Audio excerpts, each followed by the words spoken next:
Schuld und Strafe sind erlassen. Gott erbarmt sich über mich. Dies Wort darf ich Sünder fassen, und mein Glaube freut sich. Lobe Gott, befreite Seele, diese Gabe ist gar so groß. Seine gnädigen Befehle machen mich von Ketten los.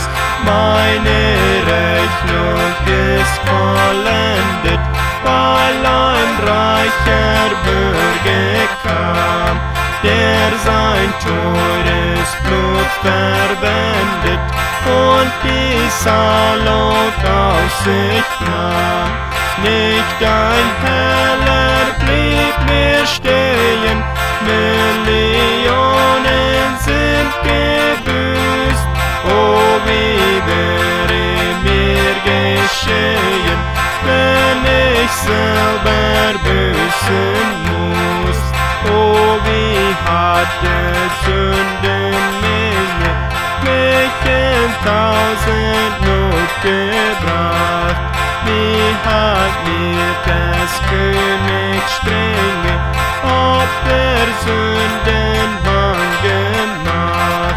Aber Gott ließ sich erbitten, da ich ruhig zu ihm kam, weil mein Bürger in der Mitte meine Schulden auf sich nahm. Nunmehr darf ich wieder leben, kein Verklagen ficht mich an. Alles hat mir Gott vergeben, alles Jesus abgetan. Darauf kann ich froh erblassen, meine Seele tröstet sich. Schuld und Strafe sind erlassen, Gott erbarmt